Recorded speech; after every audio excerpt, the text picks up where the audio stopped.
Coming to the details of evaluation according to Granold, evaluation puts value upon the assessment, and evaluation is more comprehensive and inclusive term than assessment, measurement and testing. So we can say that evaluation is include all these aspects, that is it include assessment, it include measurement and testing. So in a compromised way or in a comprehensive way we can say evaluation as it is a component which include all other three processes, and under this evaluation it involves a qualitative and quantitative descriptions of the students, where the main emphasis is on extent to which the learning outcomes are achieved. So how far the student could learn the previous classes. So this learning outcome is obtained in both quantitative and qualitative manner through the process of evaluation.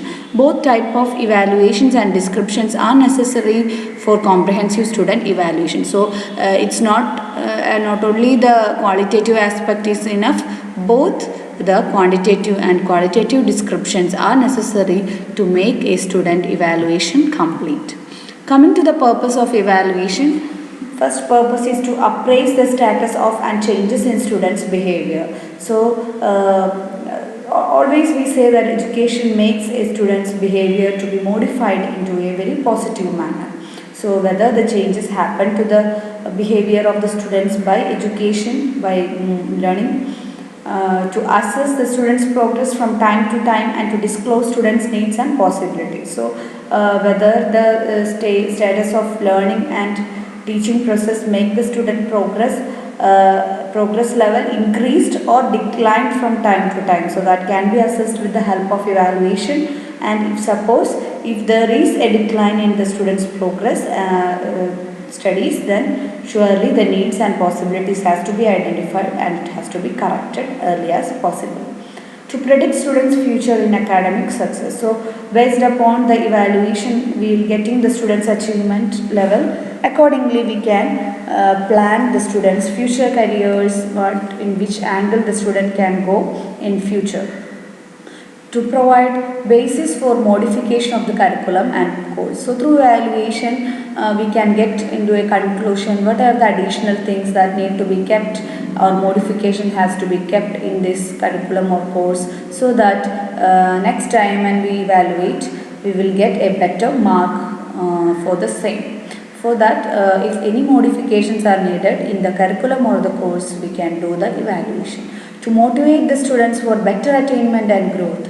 So through evaluation we will getting the grade for each student, so that itself will make students motivate themselves to have a better score in the next exam. So in that way it gives a motivation to improve instructional and measuring devices. So surely we told there are various measuring devices and tools are there to make an evaluation. So to evaluate the quality of these measurement tools, we can use the evaluation. So accordingly, if we feel that this measurement tool has to be improved or improvised, surely we can do it. So that's also possible through the evaluation. To locate areas where remedial measures are needed. So accordingly, we can identify the lacunae and remedial measures can be provided.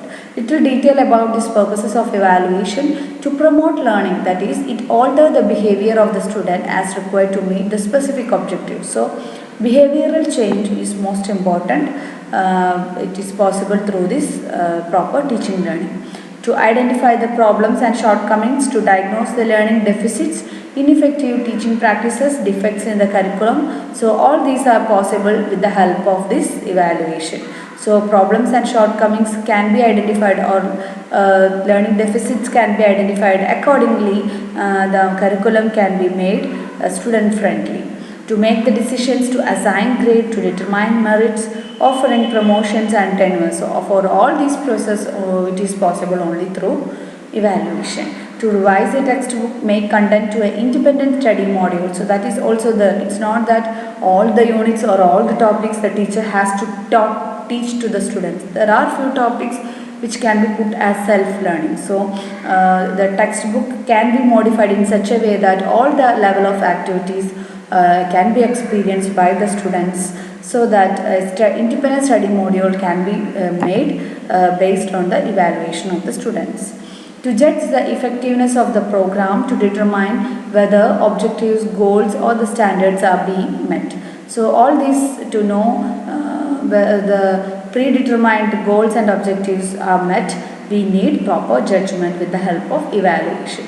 To judge cost effectiveness, to determine a program self-supporting, to disclose students' needs, possibilities, strengths, weaknesses and to suggest remedial measures of the problem.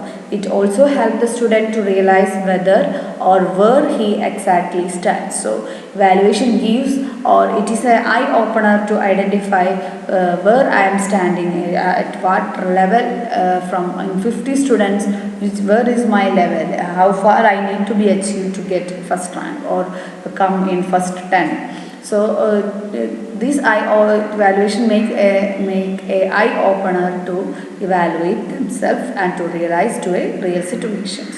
To estimate the quality of teaching learning techniques, instructional medias, etc.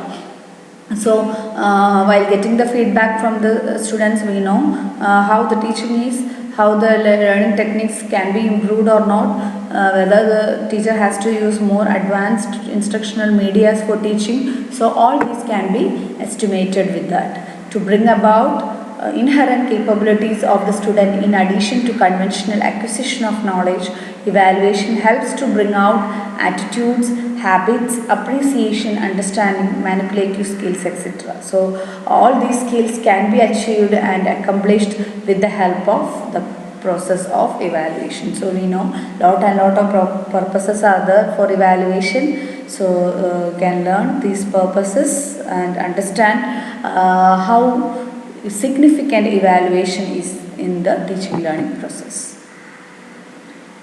Next we are going to see about scope of evaluation. Scope of evaluation is coming under 4 headings, that is evaluation of teacher, evaluation and students, evaluation and administrators and evaluation of parents. So in all these 4 aspects the evaluation scope determined. So evaluation and teacher, in that what is the scope for evaluation?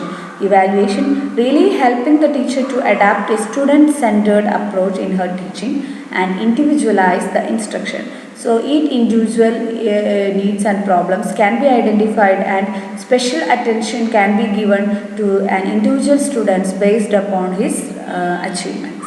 So that is possible only through this evaluation. Evaluation helps the teacher to organize appropriate learning activities for students to realize the objectives and also to find out the extent to which objectives are realized. Evaluation and students. Okay. So then for students, how far the evaluation is helpful? That is, evaluation helps the students in many ways. That is, to make them aware about the objectives, to evaluation increase motivating them about their performance and ultimately facilitating learning. It is a continuous process, thereby encouraging students to have a good study habits. It increases the capabilities and skills of the students by giving them constant feedback about their strength and weakness. So these are the main 4 aspects, that is awareness about objectives, motivation, continuous process and increasing the skills and abilities to have a good study habits. For all this we are using evaluation. For administrators, why the evaluation is helpful? It is helpful for them to take appropriate decisions in planning the curricular and co-curricular programs to enable the educational personnel to determine the effectiveness of instructional and learning activities. So to know if there is any modification needed in the course or the curriculum, that can be done by the administrator and that is possible through this process. Next is evaluation and parents. A systematic and continuous program of students' evaluation keep the parents well versed with the performance of their children and helps them to take appropriate action for their further improvement. So parents also will get it act as a benchmarker to know how far their child is being studying or how good in studies and in extracurricular activities. So that is possible through this evaluation. So these are the scope of evaluation. It is under evaluation and teachers, evaluation and students, evaluation and administrators and evaluation and parents. So under these 4 headings we can learn about the scope of evaluation. So next is about this aspect we can see in the coming classes. I hope